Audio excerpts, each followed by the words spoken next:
Bonjour, regardez le cadeau que j'ai eu et que je vais déballer devant vous. C'est mon amie Mimi qui a cueilli ça dans le bois en Outaouais, dans sa talle. Je n'avais encore jamais vu de ma vie une talle de champignons comme ceux-là, des belles chanterelles, toutes jaunes. Ça sent l'abricot, vous savez, mon amour des abricots, parce que je vous ai fait une capsule sur la confiture d'abricots. Et je vous ai déjà fait aussi une capsule sur une croûte aux champignons, un petit lunch ou un petit souper super facile à faire. Mais là, je suis sans mots parce que non seulement Michel a récolté des chanterelles pour moi, mais elle m'a amené aussi à la chasse aux chanterelles. Et ça, c'est l'autre sac que j'ai rapporté. Celles-ci, elles ont été récoltées ce matin.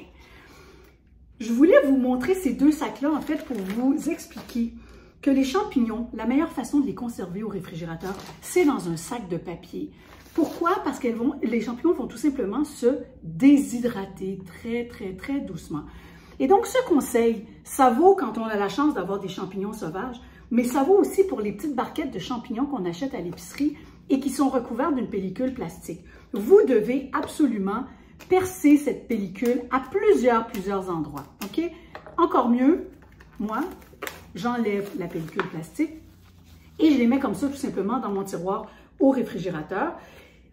Les champignons ne pourront pas pourrir à ce moment-là parce que oui, un champignon, ça peut devenir tout gluant et puis on ne peut plus les manger. Donc, ils vont rester beaux longtemps jusqu'à temps que vous les utilisiez. Là, ce que je vous propose, c'est une poêlée de chanterelles en persillade. Ça veut dire qu'on va prendre, persillade, c'est un bien beau mot pour dire du persil et de l'ail. On va juste se faire tomber ça à la poêle. Mais dans un deuxième temps, je vais vous montrer quelque chose de très gourmand qu'on peut faire avec ça. On ne peut jamais être trop prudent avec des champignons sauvages, donc je vais rapidement les tremper dans l'eau pour les débarrasser des petites feuilles, des débris, des petits insectes qui pourraient s'y trouver. Elles étaient quand même bien propres. Je vous les montre. À la rigueur, vous pourriez avec soit une petite brosse à champignons, ou moi je prends une brosse à dents comme ça de cuisine, n'ayez pas peur, je pourrais brosser pour déloger. Tiens, voilà ici une petite feuille là, que je pourrais juste enlever délicatement. Et je les retire tout de suite pour les égoutter sur un linge propre. Voilà, regardez mon eau. J'ai répété l'opération 2 fois jusqu'à ce que mon eau soit claire. Ensuite, on peut au besoin couper par exemple le bout du pied du champignon ici qui est un peu séché et qui est encore avec un peu de terre. Les tout petits champignons, on les garde tels quels. Les gros champignons, on les coupe au centre, parfois même en quartier, pour avoir des morceaux d'à peu près égale grosseur. Alors, dans une poêle à feu vif, j'ai mis de l'huile d'olive et je vais faire sauter mes champignons à feu vif. On veut que ce soit un feu qui saisisse parce que sinon les champignons vont bouillir et puis c'est moins intéressant. Autre truc, quand on cuit des champignons, on sale à la fin, justement pour ne pas les dégorger de leur trop plein d'eau. Surtout quand il y a eu une bonne pluie comme nous, on a eu ici, enfin ici, en Outaouais hier. Bon, ça sent, c'est parti.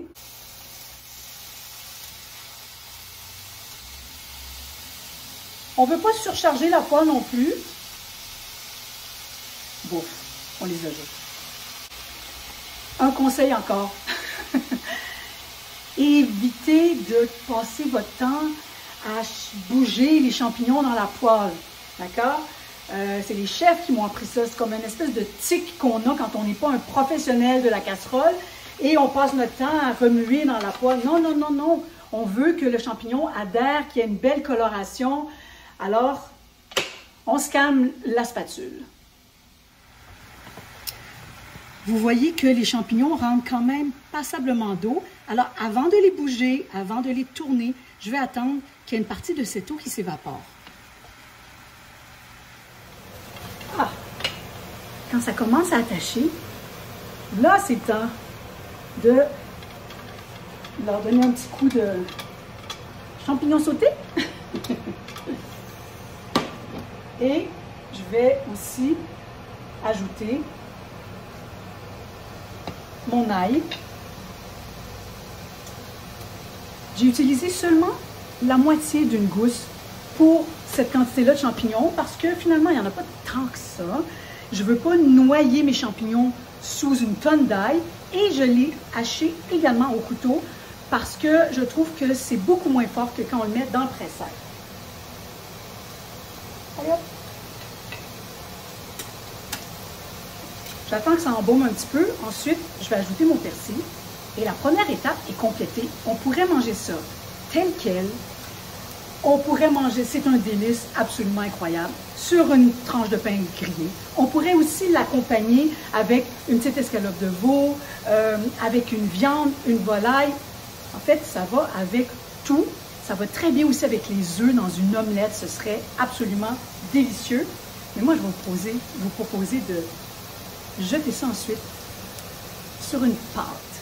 Tiens, puis avant de terminer, je vais ajouter un petit peu de beurre pour le goût. C'est un très, très beau mariage, les champignons, le beurre, l'ail et le persil. En fait, c'est ce qu'on met aussi avec des escargots, hein? Le beurre à l'ail.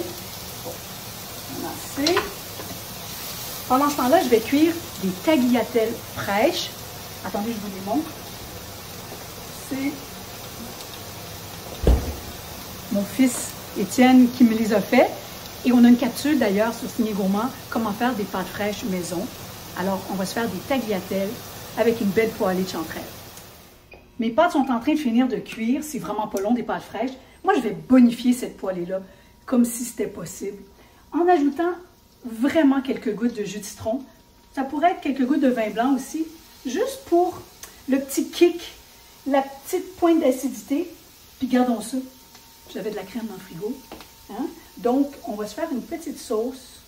On n'en a pas besoin de beaucoup. Hein? On ne va pas noyer nos champignons dans la crème. On veut juste tout simplement se faire une petite base comme ça, là, aromatique. Là, vous remarquez, je n'avais pas encore salé. Je vais le faire maintenant.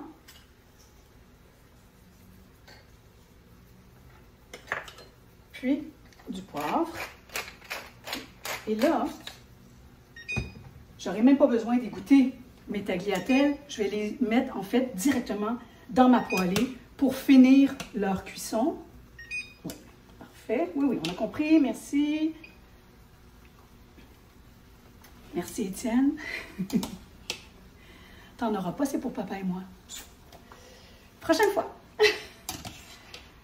Et voilà. Donc, mon Dieu Seigneur, ça là, c'est un grand privilège. Ouais.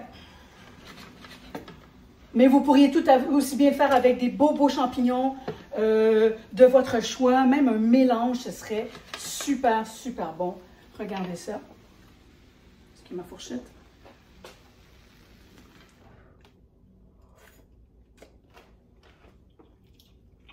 Oh, mon Dieu Seigneur. Grand bonheur. Belle journée à vous.